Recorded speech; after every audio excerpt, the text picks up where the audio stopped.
All right. So today we're going to be talking about the Phillips curve.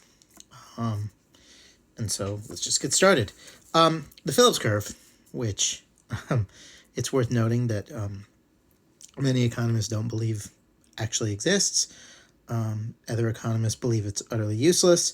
And the only ones that seem to like it are the College Board. So that's worth noting.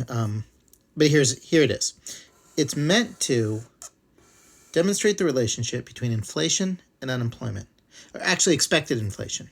So what we have is expected rate of inflation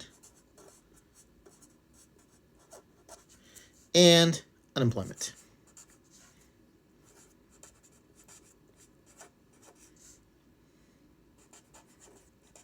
Okay, and I suppose that's fine. It's fine. It's fine. What we're looking at is if businesses believe that there's going to be inflation. Okay, so you're a business owner and you think there's going to be inflation.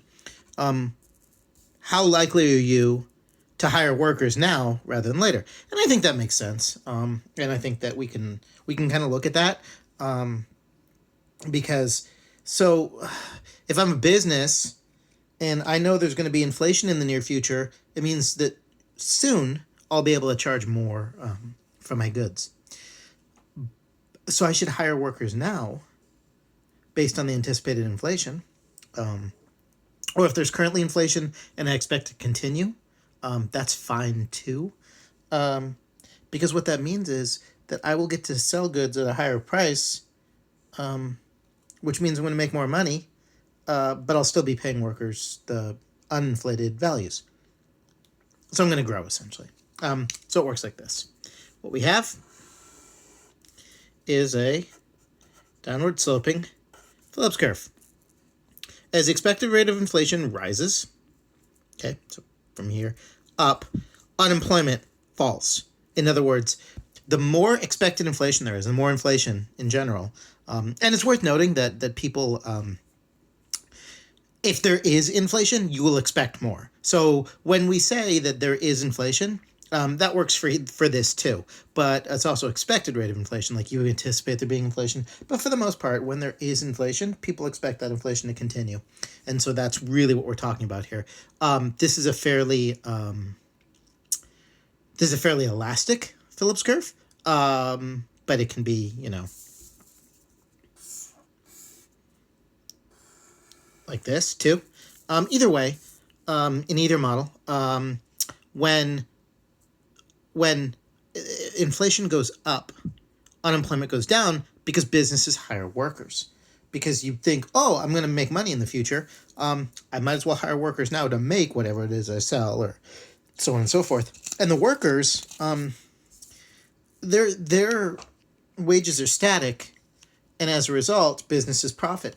If workers' wages adjusted fully with inflation, however, in other words, if I expected there to be 5% inflation next year, but also I expect wages to go up 5%, then I wouldn't do anything. I wouldn't adjust my behavior. I wouldn't do this or this. I wouldn't as a business owner. Because if everything's going up 5%, nothing's really going up. If prices go up, which means I make by 5%, which means I make 5% more money, but I'm also paying 5% more in labor costs, then I'm not gonna adjust my hiring. I'm not gonna hire or fire anyone. I'm just gonna leave it. I'm only gonna hire more people if I think I'm gonna get 5% more income, but I'm not gonna have to pay my workers that 5%. I get to keep it, so it's 5% more profit for me. But if wages are fully flexible, or even if they're not fully flexible, when wages adjust, accounting for the adjustment of wages, that's what we get, a vertical long-run Phillips curve, that there is no trade-off between inflation and unemployment. When we take into consideration wage adjustments, so in the long run, which is long run equals wages, right? Always. In the long run, inflation doesn't matter to me as a employer doesn't change my behavior because I know wages are going to change along with that inflation. So yeah, I'll be able to make 10% more selling my veal parmesan, whatever, at my restaurant. But I'm also going to have to pay workers 10% more. So it's kind of it's not a thing. I'm not going to, but if I can sell my veal parmesan for 10% more, but I don't have to pay my workers more, I can afford to hire more workers. And so that unemployment goes down. What's weird about the Phillips curve, well, there's a lot of things that are weird about the Phillips curve, but what's weird about the Phillips curve is because this is unemployment, not employment. Unemployment, high numbers are bad, low numbers are good. So moving out on the Phillips curve is bad, either shifting this line out. And by bad, I mean, more unemployment. I guess if you're an economist sitting in an ivory tower and don't have to worry about it, they're just numbers and nothing's good or bad. But for the average person, in an economy, this would be considered bad. This is at a particular rate of inflation, more unemployment. If you move along the curve, that's bad. More unemployment. This would be a recession right here. I'll do it on this one. Going from, this is long run equilibrium, just like in our ADAS, LRAS. This would be a recession.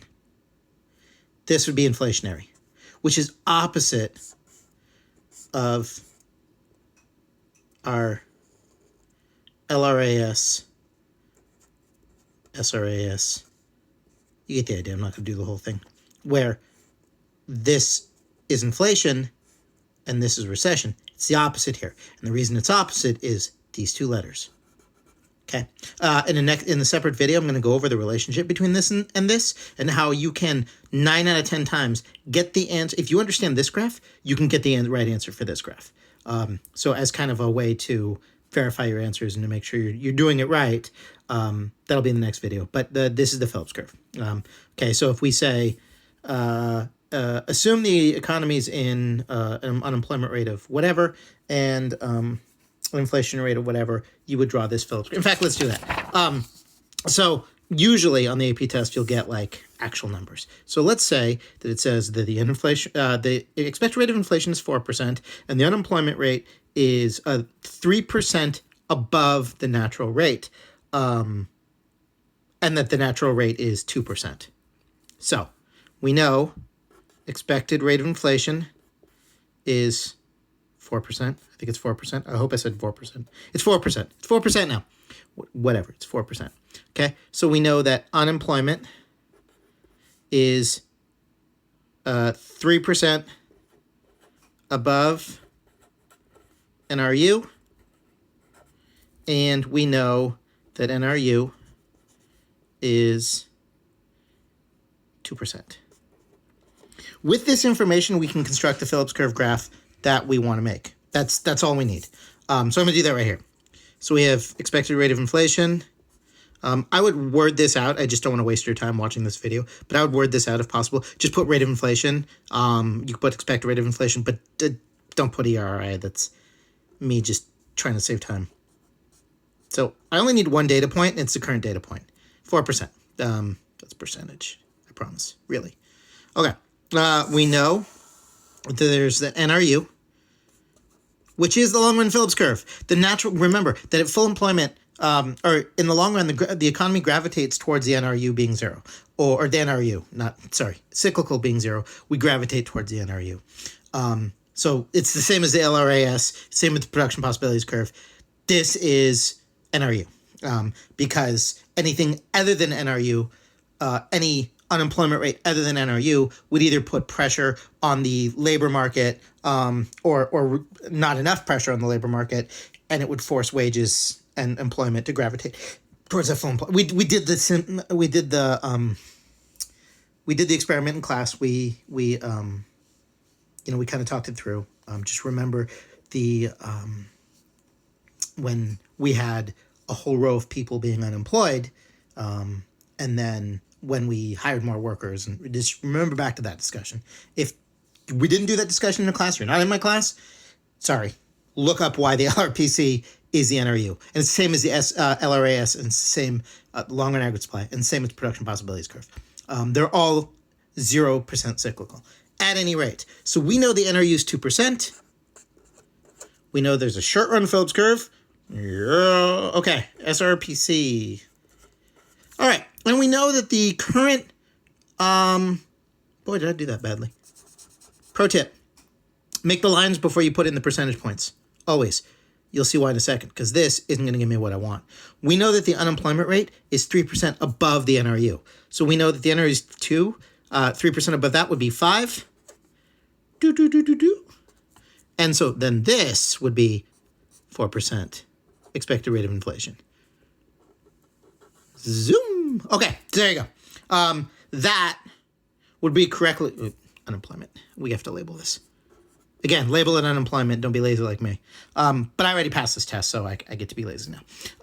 So this would be a correctly labeled graph of the Phillips curve given that information. You can look at past AP FRQs where they do this. They'll say, assume an economy is below full employment with a unemployment rate of 5% and an expected rate of inflation of 4%. Draw on a Phillips curve. And you just do this. But if they say it's below full employment, you got to make sure that the dot is to the right of the long run. If they say it's above full employment, because we could do that. We could say, if I didn't give you this data, and I just, or these two together, if I said the expected rate of inflation is 4% and the unemployment rate is 3%, and the economy is, or even if I said the unemployment rate is 5%, so we'll total this. The unemployment rate is 5%, but I don't tell you what the NRU is, and I say the economy is actually experiencing inflation, then this line wouldn't be here. You'd have to draw this line out here, because this is an unemployment rate below full employment output, so this would be like 7 or 8%, and that would indicate that there is some inflation going on. Next video, you'll see why. If this is the LRAS AD, it's just like that. When you shift aggregate demand out, you move up the aggregate supply curve. When you shift, so you move up the Phillips curve. See, up the supply curve, up the Phillips curve. Same thing. Okay. If in a recession, we move down the supply curve, so we'll move down the Phillips curve towards recession. All right.